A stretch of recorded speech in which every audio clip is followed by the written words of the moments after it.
Hey guys, welcome to Check Your Leader TV. I just wanted to have produce a quick video today to talk about a subject in wargaming that keeps on coming up in a lot of the videos I produce when I do rules reviews and the like. And that issue is the issue of friction in war games and the methods in which we reflect it in certain war games rules. Recently, I uploaded a video where I did a bit of a preamble introduction to David Brown's new set of rules called Vexillarius. And in the rules, and this is common through, not just with David Brown's rules, but I think a few other rules now that's becoming more fashionable, is to use dice rolling to determine how many orders a commander has at their disposal. And one of the comments I got, and I'm trying to be respectful as best I can here, is from one gentleman who suggested that, I think he made the comment, I don't think Alexander the Great would be rolling dice to work out his orders. And to that comment I say, correct. Alexander the Great would not be rolling dice to work out his orders. But I think we've missed the point here. The point is, using dice to determine how many orders, I'm using the term loosely because that's what it says in the rules, we roll dice to determine orders. The concept of rolling dice to determine orders is purely a mechanism. It is a gaming mechanism. It's just a method of introducing some command and control issues, some problems, some, if I may, some friction. So let's have a discussion about friction and how we introduce it into our war games. Now, when I talk about friction in a war game, in war, my go-to reference academically is a book called Vom Krieg or On War by von Clauswitz. Karl von Clauswitz. Easy enough book to get. You should be able to even find it online. You can certainly get a snapshot of what it's about and the basic principles. And the governing principle there, and I've concluded that Clausewitz's conclusions are 100% spot on. I'm in lockstep. I'm in lockstep with the chap here. Is there is a myriad of factors beyond other than enemy action that makes carrying out operations, even the simplest of operations on a battlefield, complex. These can be logistics, weather, inexact intelligence, interpretation of orders, and the list goes on. And I've witnessed this with my own two eyes over a period of 30 years. So by that definition makes me an expert. Over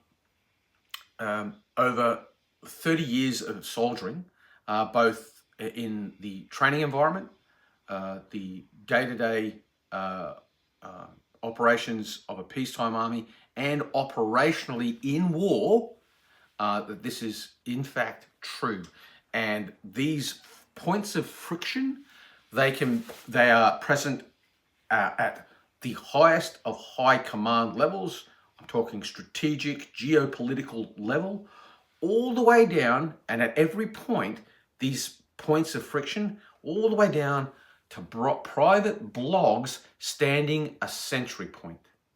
You will find these points of friction. They make, and what they are, again, they are a myriad of issues that make the simple things that ought to be simple, complex.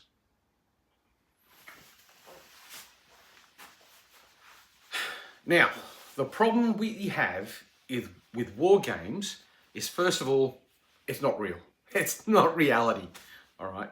We control so much on a war games tabletop. We control the weather. We control the lighting. We control the lay of the land. We control what troops are there. We control how well trained they are. We have godlike control over everything on a war games table. The trick, the real skill in producing a good set of war games rules, coming from a person who's never produced a set of published war games rules, is to how do you control control or inject friction onto the tabletop. Okay, so before we talk about specifically on a war games table, let me give you an example of what I'm talking about, of the kind of friction that happens, and I've never seen this produced on war games table. I just haven't seen it happen. But it's something that's happened, and it has quite a big effect on a real world operation. Let's have a look. Let's have a look at a platoon advancing towards an objective, and as it's going forward, this what I'm going to describe. This is what happens. So you have a platoon with two sections up and one back. In the center of these three platoons, you have the platoon headquarters, where there's a young officer commanding. As they're going forward, the lead scouts of the left section of the platoon, as they're coming across this open field towards a village, there's a drainage ditch. Suddenly, the lead scout on the left platoon engages enemy, contact front, and starts blazing away.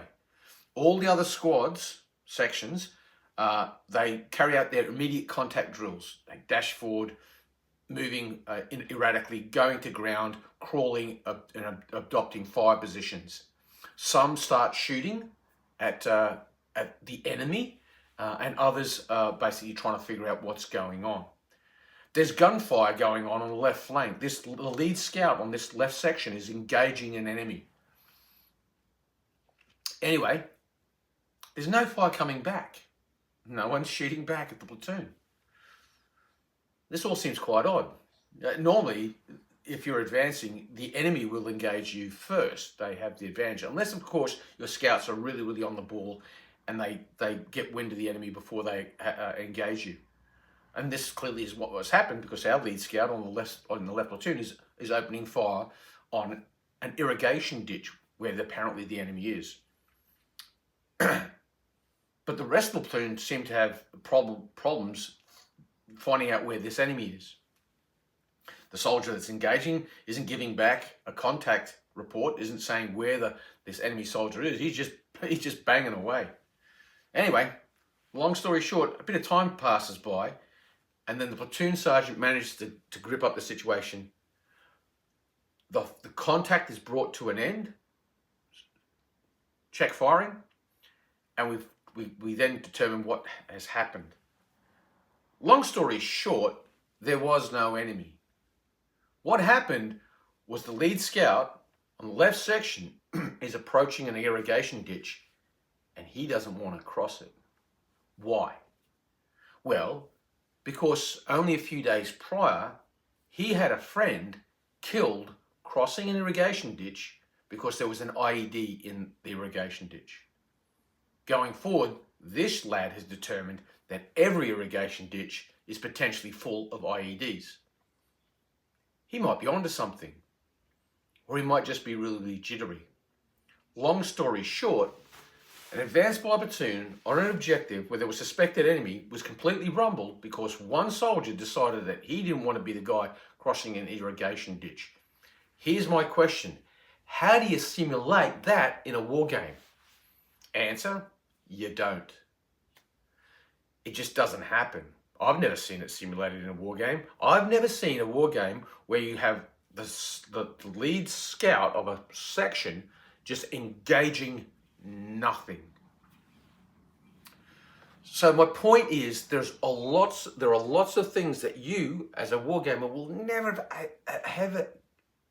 ever have considered, something that might prove to be a problem in your on-table maneuvering, but these things happen.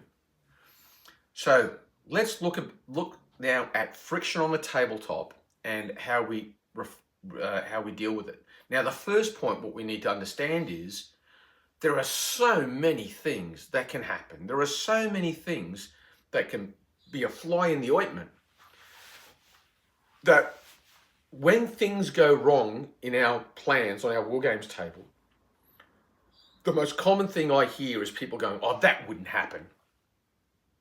How do you know that wouldn't happen? My guys are going forward and suddenly they just go hesitant. Why would they just go hesitant? I don't know. Maybe the company commander of the lead battalion on the left flank has just got the jitters and has decided, no, I sense there's something wrong here and I'm just not going forward. I'm just not doing it. There's something not right here. Have you ever seen the movie The Thin Red Line? In that movie, there is a situation where a battalion, a US Army battalion, it's somewhere in the Guadalcanal area of operations, is advancing up a hill, and the battalion commander is sort of like, or it might be a company commander, he's like going, if I go forward here across this open ground, we're going to suffer some real bad casualties. We've already come under fire. I don't want to go forward. I'm thinking we ought to go around the flank. On the other end of the line, the regimental commander is screaming down that phone, you get that battalion moving forward. If you don't get that battalion moving forward, I'm going to have to come up there and move it. I'm going to sack you on the spot. And this goes on and on. And during the whole film I'm there, I'm empathizing with the battalion commander. I'm thinking, yeah, he's right. Like, this is an insane proposition that the regimental commander is saying, move forward. It's like, you're going to lose a lot of men. At the same time, however, an executive officer from the regiment, he basically comes forward, he suddenly grips things up and he gets the job done. Who's at fault? Who was right? Who was wrong? I don't know. But what it does illustrate is that the command process, carrying out orders, receiving orders, interpreting orders, it's complex, it's difficult. And not everyone at particular points in the chain have the same information available to them as somebody else. The regimental commander is going, I can't see what the problem is. You get that battalion moving. The battalion commander is going, the reason you can't see what the problem is because you're not here, dickhead, and I can see, and if I try to move forward here, I'm going to lose a lot of men. But then a third person comes in and goes, I can see a way of getting around this that makes the old man happy, gets the battalion moving forward, but minimizes casualties. It's complex. Warfare is complex. It's unpredictable. And then when you inject raw human emotions in the equation, which you don't get much of on a Wargames table, that adds another level of complexity and unpredictability and uncertainty into a Wargame that you just don't have an appreciation for if you haven't experienced it, or if you don't have the ability to really understand what it's like. And so I find that wargamers are very, very quick to look at situations on a wargame table and go, oh, that couldn't possibly have happened. And often they're correct. Often you look at it and go, no, that just seems completely at odds with reality. But sometimes it's a lot more nuanced or complex than what appears, for no other reason that our wargames, we as Army wargaming generals, we have this uninterrupted view of the entire battlefield. And that all our soldiers, those tiny little metal or plastic Autobots, do exactly as they're told, generally speaking. So we have to have a system that makes these little soldiers of ours, sometimes they need to be a little bit rebellious. Sometimes they need to say to us, nah, we're not doing that. And that is what good wargames rules do, in my opinion anyway. Okay, so now that we've done my long monologue on friction, how do we inject it into our war games. Now, I'm just going to use a couple of examples, and let's look at, because I've just done the video and this is what's prompted it. Let's look at Vexillarius and how it creates friction on the tabletop. Now, one of the things it does is you have to roll dice to determine how many orders you have, your general has, to for him to use to influence the battle. Now, here's the thing: these orders don't necessarily reflect the specific army general. Let's say, let's call our army general Glutus Maximus. Glutus Maximus, these orders that are produced when we roll the dice, they don't necessarily represent General Glutus Maximus literally delivering these orders to sub-generals or soldiers. These orders are simply ways of exercising some kind of influence over the battle. So the number of orders that the general has to use during the turn is randomized. It's, you know, he rolls a dice, and in some situations he might get very few. He might only have 2 orders available to him. Now, someone could argue that, oh, he should be able to exercise more influence than that. But as we've discussed, these orders are not necessarily General Glutus Maximus delivering orders himself. They're just a mechanism to simulate his command influence, his commander's intent being exercised. And sometimes he gets quite a few orders. He might have 6. Sometimes he might have 1 or 2. And so the command influence fluctuates from turn to turn. And there could be a variety of reasons for why that is happening. Maybe there are environmental situations, happenings that are having impact. But more importantly,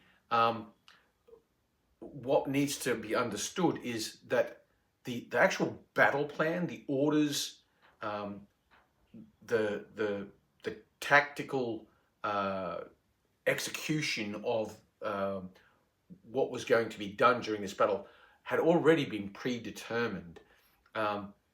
When ancient armies come onto a battlefield, generally speaking, the 2 army commanders will observe their enemies, look at the way they've deployed based on what they can see or what information their scouts have given them, whatever intelligence they might have.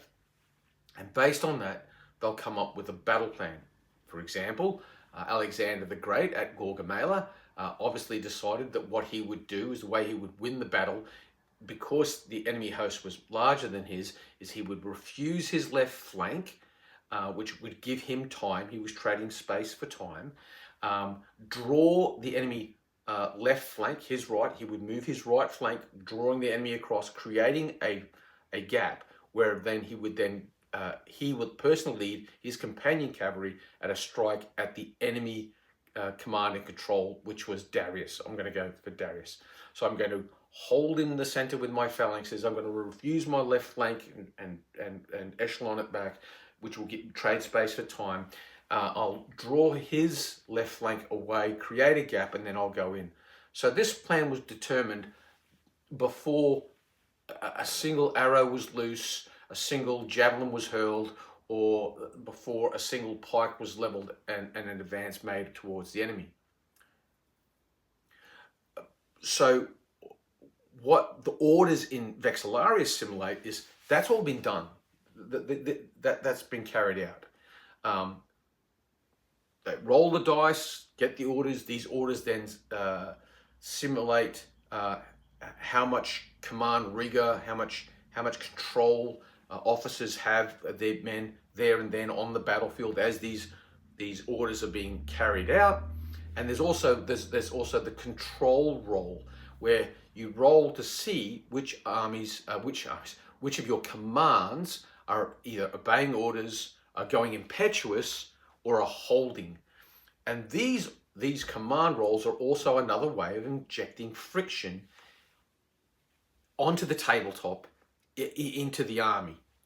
At the same time, the enemy army is carrying out their actions, and their actions are also creating friction. So that's friction created by the enemy.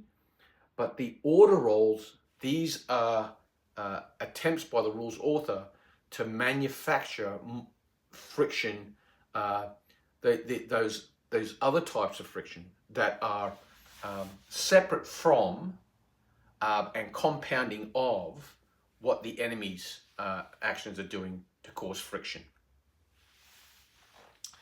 Now, another good example of friction is in General d'Armée 2, where you have you roll for your ADCs. You also roll to see if brigades are following orders. Are they going hesitant? Again, this is friction. What's causing units to go hesitant? Why is this brigade hesitant and the other brigades not hesitant? We don't know. All we're doing is we're just making it happen. We're just creating the friction.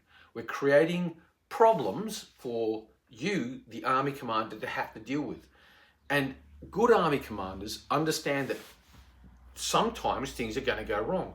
So it's always the thing I like about General d'Armée and Pickett's Charge and O Group and what I can see here developing in Vexillarius is that you, as a commander, you have to be conscious of the fact there are going to be times where there will be your plan will not move forwards seamlessly, but there are ways you can compensate for that. You can take this into account and decide.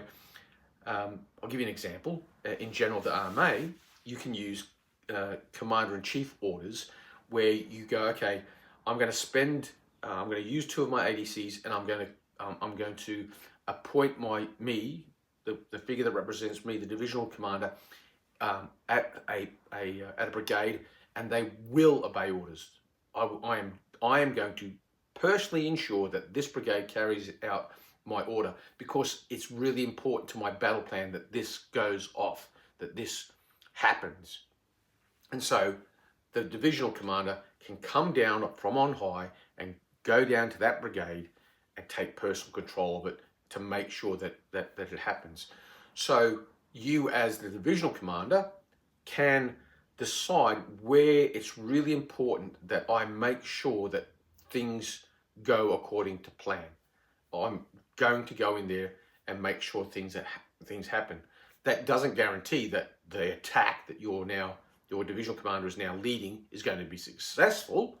It just ensures that it actually goes off. So that is friction. That is how some rules, and in this case I've alluded to General d'Armée, Pickett's Charge, O Group, how the use of dice rolls randomize some of the friction that might infect your armies. And I think that any rule system that doesn't have some type of friction injected into it, some way of creating unpredictability or making things go awry, if you don't have that, then you don't have a set of war games rules. What you have is something that's sterile and bland. And if I wanted to play a game like that, I'd play chess. So they're just my views, my 2 cents worth on friction and on how it's introduced into war games. There are other war games rules systems, great ones that introduce friction into the rules. The point is there needs to be some friction. So I'd be glad to hear what you think. If you've got any comments, by all means, share them. If you've got examples from your own experience in relation to friction, feel free to share them. But I just wanted to put that out there because it's become abundantly clear to me that a lot of people have no understanding or appreciation of friction, and no appreciation for some of the mechanisms that wargame rule designers use to insert it into their games. I would always advise that if you buy a set of rules, what I always do is the first place I go to is design philosophy. So if there's a design philosophy section within the rules, jump in there. And if that design philosophy matches your preconceived ideas about how battles were conducted, and some of the things that you think are important in trying to produce a battle on a tabletop, then that's a great place to start. And if it matches, then you might be on a winner here. There was one other point I wanted to illustrate or to touch on. Oh, this idea of a war game and a simulation. This also came up in a comment where someone suggested that they don't play war games, they play they play simulations. I would just, the only thing I would say about that is no war game has ever been produced that comes close to simulating actual combat. None. Anyone that says this simulates war, this like, that person's never been to war. I'll just put it out there. If they think they're going to produce on a tabletop something that simulates, that is a true simulation of war, sorry, no. Unless someone's going to crawl around on the table, shitting themselves and wetting themselves and screaming for their mother, I'm sorry, you're just not doing it. You're not doing it right. That's just not how it is. The best we can do, I think, in a set of war games rules is create points within the game that enables you as the commander to have to grapple with some of the kind of decisions that the level of command that you're trying to reproduce on the war games table gives you. The rules give you the opportunity to attempt to grapple with those kind of decision-making process, and I think that is the best you can hope for in regards to a simulation on a tabletop. I've not seen anything in any of my experiences ever that come close to simulating combat. I've been to a couple of paintball shootout type things, lots of fun. I remember doing one in the pouring down rain covered in mud. It was a lot of fun.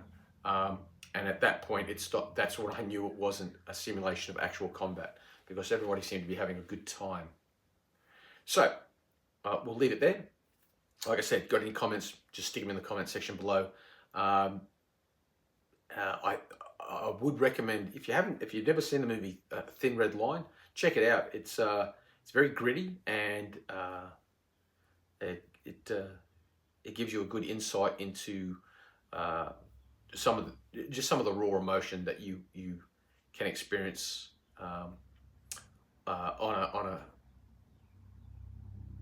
yeah. It's a good movie to have a look at. I would check it out. All right, that's all for now. Ubiquay.